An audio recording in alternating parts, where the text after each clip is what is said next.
Hi guys and welcome back to the Bike Cave.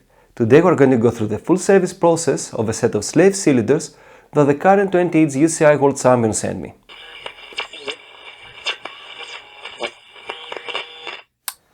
As you may already know, especially if you follow us on social media, XC Cycling officially supports two athletes. The first athlete that we started working with is Jack Carthy, who was also one of the first testers of the XC Cycling slave cylinders. I've also uploaded an interview that Jack gave me during one of my trips, and you can find the relevant link in the description below. The second athlete is Alejandro Montalvo, and as you already know, he is the current 28 UCI World Champion, and he joined our team around the third quarter of 2024. I'm honestly very happy and grateful that I can support these two top-level riders through the XC Cycling project. Their feedback over the years has been extremely valuable because it helped me understand what top-level riders like, what they don't like, and what actually matters in real riding conditions. And of course, I really hope that in the future the XC Cycling project grows and we'll be able to support more riders. But for the time being, all our efforts are focused on the development and testing of new products. Now, having said all that, let's get back to the main topic of this video. Alejandro sent me a set of his slave cylinders for a full service, and I thought that it would be really nice to share with you guys the exact process that is followed when someone sends their slave cylinders to the XC Cycling Service Center. The XC Cycling Service Center exists to cover the need to service your slave cylinder after purchase, especially if you don't want to do it yourself. Keep in mind that there is a detailed manual on the XC Cycling website that describes everything you need to know if you want to service your slave cylinders at home. I've also uploaded videos explaining the disassembly and assembly process step by step. However, if you want to send your XC Cycling slave cylinders to our service center, you can purchase the service via the BikeCave.eu shop. And also keep in mind that service is free for the first year after the purchase of your slave cylinders as part of our limited warranty and free service commitment. But now let's go back to the actual service routine for the set we received from Alejandro. The first step is to undo the retaining bolt that keeps the XC Cycling slave cylinder together and then push the piston out of the slave cylinder body.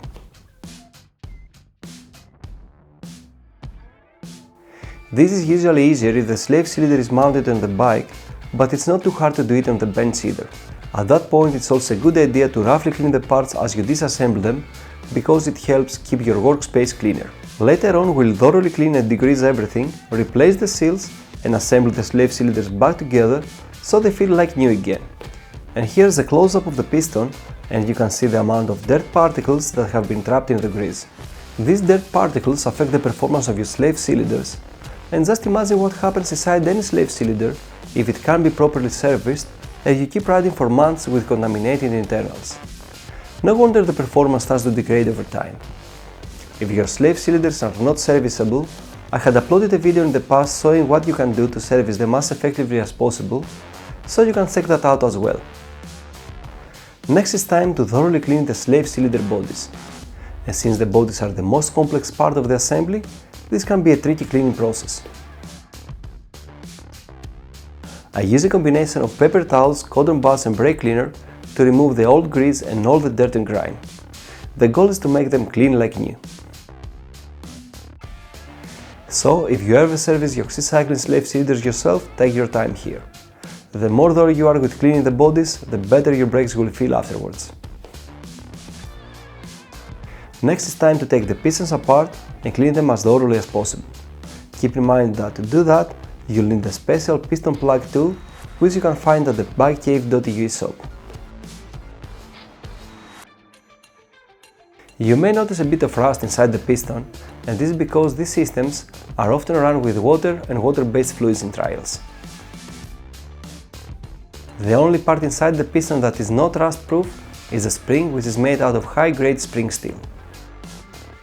But this is just a bit of surface rust and it doesn't affect braking performance. Also keep in mind that if you want, you can replace the springs with brand new ones, and you can find them at the BikeCave.eu shop as well. Any other light surface rust you may see on some components can be wiped off with a paper towel. The rest of the piston components are made out of materials that don't rust, such as aluminum, titanium or stainless steel. Once all piston components are thoroughly cleaned and the old seals have been removed, it's time to start replacing the seals. And this process starts from the seals of the slave cylinder body, because this can be done without applying grease. The slave cylinder body has a seal in the front that acts as a wiper and a seal at the back side where the retaining screw is assembled. Both seals are a bit tricky to install. A pick can be really helpful to push the seals into their sockets, but please be careful because a pick can scratch the internal surface of the slave cylinder. Also keep in mind that depending on the condition of these seals and depending on how clean everything is, you can keep using these two seals for a while without having any issues in performance. However, if you want your brakes to feel like new again, replacing all seals can be crucial. Next, it's time to start reassembling the pistons, and at this point it has to be said that for every threaded connection of the XC Cycling slave cylinders, our ceramic hex boron nitride assembly grease should be used. This grease was specially developed for XC Cycling specifically to prevent galvanic corrosion between dissimilar metals, including stainless steel, aluminum alloys, titanium alloys, carbon steels, brass and chrome, and you can find it at the BikeCave.eu shop. Once the pistons are assembled, it's time to grease them, fit the piston seals and insert the piston into the slave cylinder body.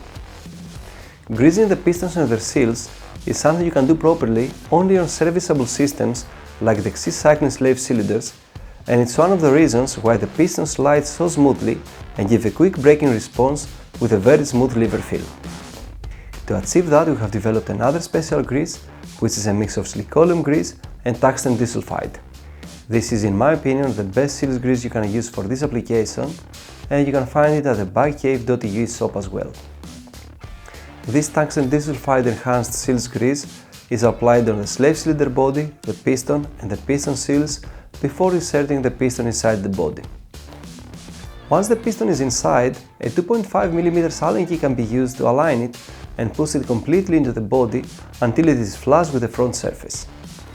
Only then we are ready to screw the retaining bolt and lock everything back together. Keep in mind that you should not apply more than 2.5 Nm.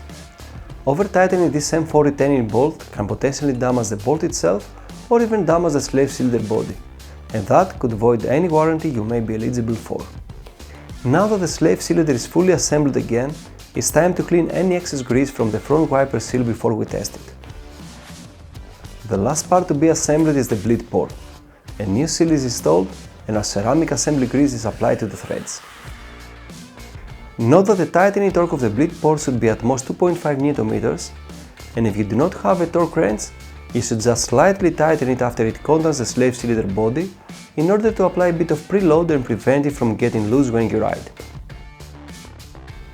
Be careful because it's very easy to over-tighten the bleed port of your slave cylinders. It uses a 5mm Allen key, and I know that you are used to tightening much harder bolts with that key, like your wheel axles or your stem bolts. If you over-tighten the bleed port, you may damage the body of the slave cylinder and void your warranty. Then I test everything using compressed air to make sure that the pistons return as fast as they should, and also to help grease spread evenly inside the slave cylinders. At this point the slave cylinders are like new again and are almost ready to be sent back to Alejandro. However, Alejandro asked me to also fit brand new hoses so they are ready to be mounted on his bike immediately. So let's also go through that process, because there are a few details that can really make your life easier if you ever do this yourself. The first trick is to apply a bit of our ceramic assembly grease on the shroud nut, the olive, and also the outer surface of the hose end that sits inside the olive. This prevents galvanic corrosion and also allows you to twist the hose after the fitting process if needed. And if you use titanium shroud nuts, it is extremely important to use this grease because titanium and aluminum can trigger galvanic corrosion, and over time that can destroy your slave cylinders if you assemble them dry. The next trick is to push the hose into the slave cylinder as you tighten the shroud nut. This helps ensure the olive is properly compressed and seals the connection. Another trick is to push the hose all the way in until it is properly seated. You will feel it because it becomes harder to pull it back out. If it is fully seated, it will be easier to tighten the shroud nut, the olive will compress evenly, and the system will seal properly. Once you fully tighten the shroud nut, you should be able to see a 1 to 2 mm gap between the shroud nut hex head and the slave cylinder body. If you want to confirm that the olive has been properly compressed, you can take it apart and check it. The olive should not be irregularly crimped. It should be evenly squeezed all around its periphery. Once you confirm it's correct, you can reassemble it and reseal the hydraulic system. In Alejandro's case, I check every olive before shipping because I want everything to be perfect when he needs the slave cylinders. A usual cause of improperly squeezed olives is when the hose is not fully pushed in when you tighten the strut nut. This can crimp the olive without sealing the system, and then you end up with a leak. After servicing, assembling and testing everything, this set of slave cylinders with hoses already fitted is ready to be shipped back to Alejandro Montalvo. I can't wait to see him riding with these fully serviced XC-Cycling slave cylinders, and of course I'm always interested in hearing his feedback after the service. Feedback is always valuable because it helps us improve and optimize everything we do. That's it for today guys, and I hope you found this one both interesting and informative about the XC-Cycling slave cylinders. Feel free to ask anything you want to know about the service process of the XC-Cycling Service Center in the comments below. Thanks so much for subscribing and watching, and until next time, have fun riding your bikes and make sure that your brakes are always well maintained. Bye!